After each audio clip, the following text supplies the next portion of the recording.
Hello everyone, I'm Heather. I'm back for a really quick video, okay? We are having a heat wave and I'ma die. Like the fan that's pointed directly at me right now, like if it's too loud and drowns out this video, or if it's like too distracting or whatever, like I think I'ma just upload it anyway and call it good. Mainly because the idea of turning it off is making me really emotional. I'm so hot. I can't cope. I'm a delicate flower, I'm wilting. Anyway, I've set my mind now. So for July, I was doing the Seattle Library's like reading program book bingo thing for grown-ups. And I've almost nailed that, to be honest. I only have a couple left, and I sort of said to myself, oh, I'll finish it by sort of the end of the first week of August, you know? And I think I'm on track to do that. So in my mind now, I've moved on.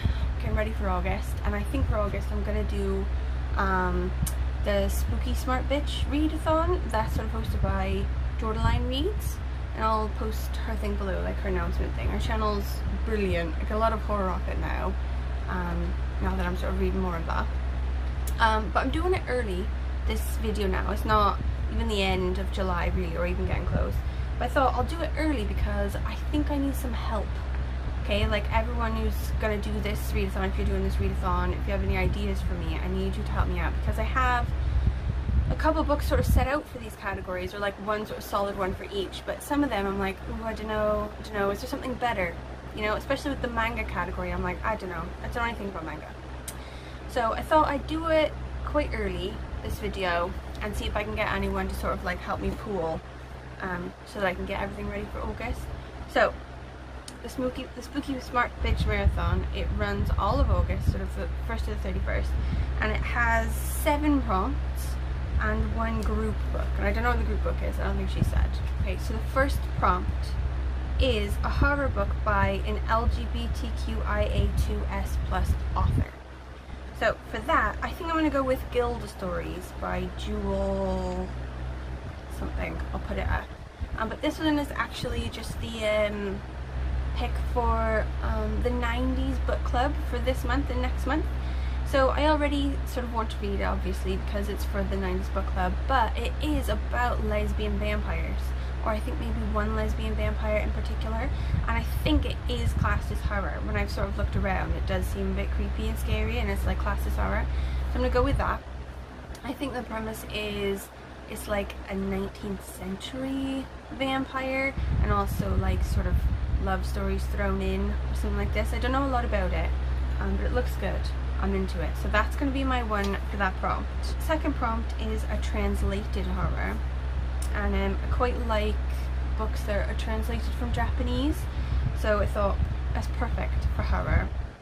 I've got one book, Where the Wild Ladies Are, and this one was on the NPR book concierge thing for a bit, so that's where I got it originally.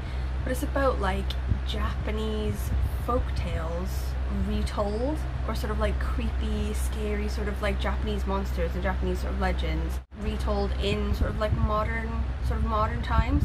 And I think I mentioned this one in the last video I did, so I was saying that I really want to read it before the end of the year, so this will knock that one out.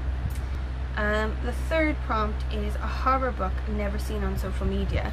So this one was hard, obviously, because if you're like looking for inspiration for books to read on social media, and then you see it, it immediately knocks it out. Like I've got loads on my list now, like looking through all these like horror and creepy sort of like lists. I've had loads of books to my list, but none of them will meet this prompt. So I've had to go with one that I found myself in a bookstore that I've never actually seen anyone mention. And it's The Hollow Ones, and that's by Guillermo del Toro and someone else. Like I'll put that one up as well. But this one's about like a federal agent or a cop or somebody whose partner goes berserk, just goes crazy, and she's got to shoot him. But when she shoots him, this like dark creature emerges from his body, and now she's got to sort of like investigate what's up with that, like some sort of dark creature, or like ghost creature or whatever, that's like inhabiting the bodies of people. Super creepy. I think that's amazing. Okay, so number 5 is number 4. Number 4 is a BIPOC author horror book. So for this one, I think I'm going to do a YA one called The Taking of Jake Livingston or something.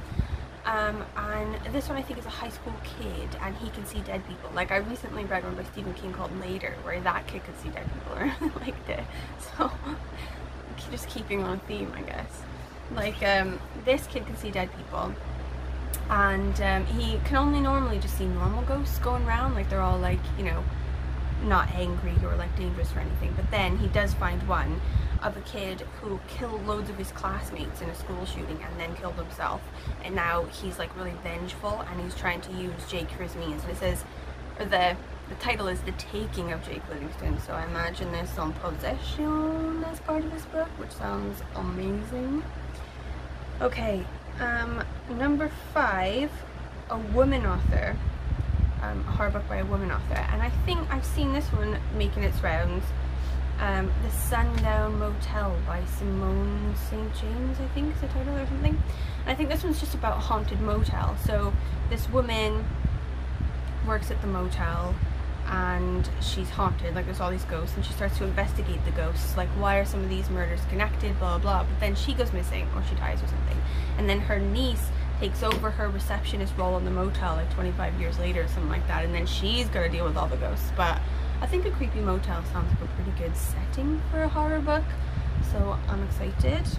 Okay, number 6 is where I get really stuck, and that's a horror manga. So I always see these at the store, but I never really get into them, mainly because, and I'll tell you why, they're the wrong way around.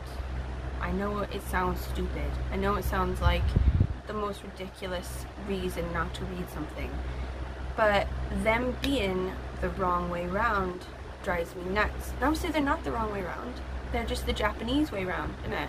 So our way isn't the right way, you know, it's not the wrong way, same for the Japanese way.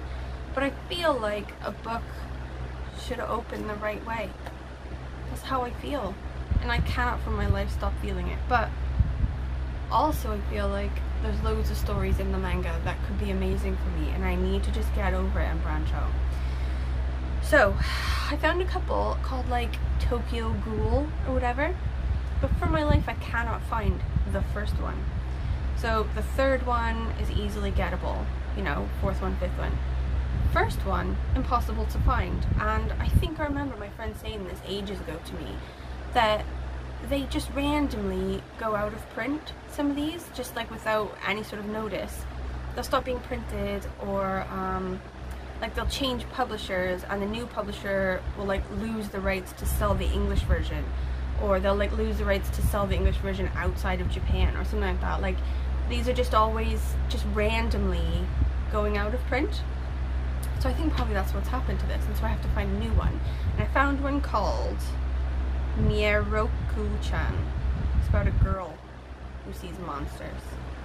Again, with like my theme of like people seeing dead people or whatever, like she sees monsters, and instead of like being scared by them or whatever, she just decides to ignore them, I guess. But eventually, like, I feel like that's only going to be able to go on for so long. Eventually there will be a climax and she'll have to like encounter the monsters properly. Anyway, it looks pretty good. I'm gonna go with that until someone says otherwise. Like, have you read it? Do you have a better like alternative for me? There was one called like I Am Hero or something like that about zombies, which seemed like Walking Dead. And I'm down with Walking Dead. I was gonna do that one, but I think that one's also randomly going out of print because I can't find it anywhere. Okay, so number 7 is a horror book based on a true story or a true crime book. And for this one, I think I'm gonna go with We Keep the Dead Close, because I've read loads of people saying this one's quite good. And the idea of this one is a girl who was murdered in the 60s. So she went to Radcliffe and Harvard merged, I believe. There's no longer a Radcliffe, right? It was like the Harvard for girls Radcliffe, right? Anyway, so in that time, this girl is found bludgeoned to death. And then sort of 40 years later, whatever, this girl who's going to Harvard, just like a normal student, she sort of takes up the case and investigates it for like the next 10 years or something, trying to like get to the bottom of all the rumors and like what's happened to her and everything. And that's actually classed officially as true horror. So not just true crime, it's true horror. So I hope it's not too scary. Like, it's one thing to read about like ghosts and stuff. It's another thing to read about something that literally happened and is also horror. Okay, so number 8 I think is going to be a group book, but I don't think that has been announced yet. I don't think. I will look, but I think that's it. Okay, so those are the books I'm going to go with. Also, I think as part of my August, just like on like the same theme, I'm also going to read Grady Hendrix's new one, like the Final Girls Support Group or something like that. And then also I might get Survive the Night by Sager, something like that. So I've heard loads of really good things about it, and it's like a sort of 90s sort of thing to it. It's got like a 90s vibe. It happens in 1991, and there's like 1990s like pop culture sort of things in it.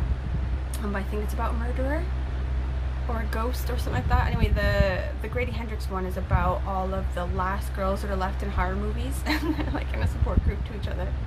I might also read Smoking in Bed, or The Dangers of Smoking in Bed, which is, I think, the authors from Latin America, like Argentina, I want to say, I think.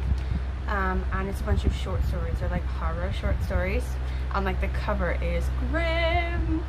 But I'm really excited about that one, so I might add it to it. Just like how many books, like we'll see how many like horror books I can get through. Anyone with any ideas, any thoughts, or anything, please let me know. This is a highly interactive video, this. Like, I need input to save me from reading something that's not going to be very good. But right, thank you for watching. Next time I see you, it will hopefully be in cooler times and I will not be melting. Until then, I'm going to go sit in the tub.